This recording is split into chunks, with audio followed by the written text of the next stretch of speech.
আসসালামু আলাইকুম, কেমন আছো সবাই? আজকে আরেকটা রেসিপি নিয়ে আসলাম।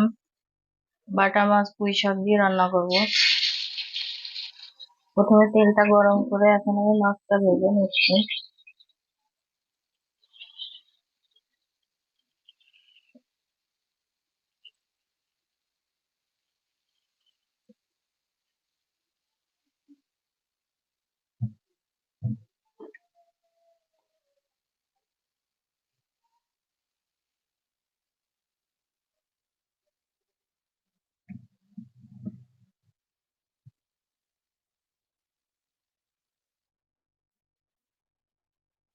দেখো, আমি একে একে মাছগুলো সবকিছু উল্টিয়ে নিয়েছি।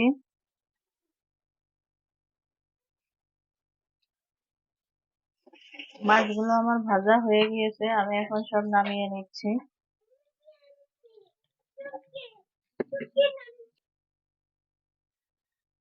দেখো, আমি এখন একটা অন্য কড়াই বসিয়ে দিয়েছি, আর এখানে মাছ ভাজার তেলটা আমি কিছুটা ছিল ওইটুকু দিয়ে দিয়েছি। আর প্রথমে রসুন বাটা দিয়ে দিচ্ছি।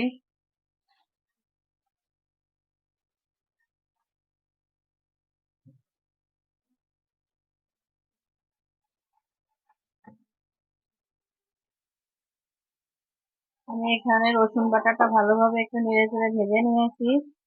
আর আমি এই রান্নাটাতে শুধু মশলা রসুন বাটাটাই ইউজ করব। এখানে দিয়েছি কাঁঠালের বিচি, আলু, আর পুঁই শাকের ডাঁটা, পেঁয়াজ, কাঁচামরিচ সব একসঙ্গে।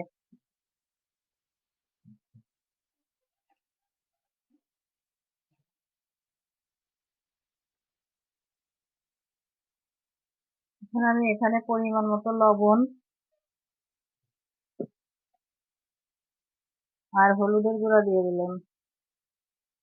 এছাড়া আমি আর কোনো মশলা ইউজ করব না। ভালোভাবে এবার নেড়ে চেড়ে মিশিয়ে দিচ্ছি।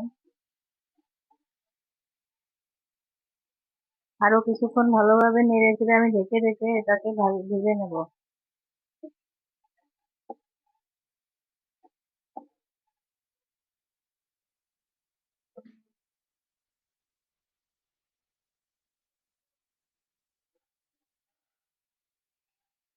আমি সব মশলাগুলো একসঙ্গে কিছুটা ভেজে নিয়েছি। সবকিছু একসঙ্গে দিয়ে এখন কিছুটা পানি দিয়ে দিচ্ছি।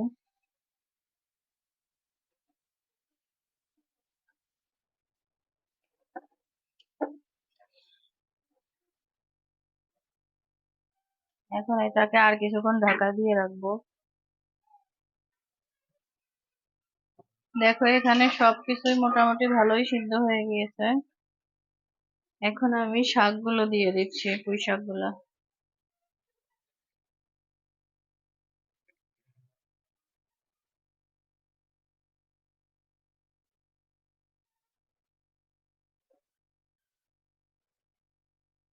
এটা কিছুক্ষণ ঢাকা দিয়ে রাখি, এমনি কমে যাবে।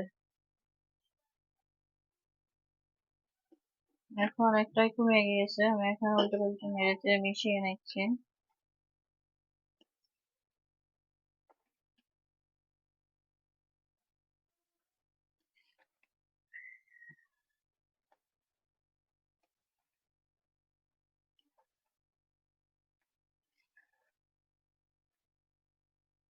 আমি ভালোভাবে তরকারিটা নেড়ে চেড়ে নিয়েছি। এখন মাছগুলা দিয়ে দিব।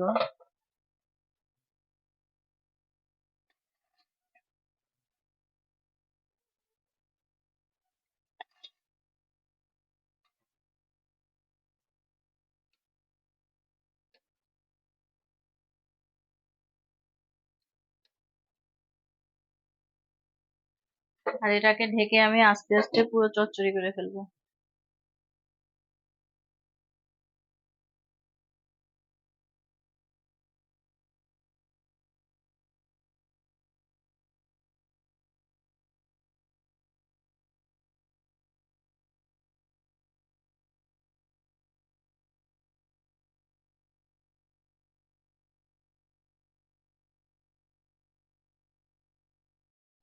দেখো, আমার মাছ বাটা মাছ দিয়ে পুঁই শাক, কাঁঠালের বিচি, আলু দিয়ে রান্নাটা কমপ্লিট, চচ্চড়িটা।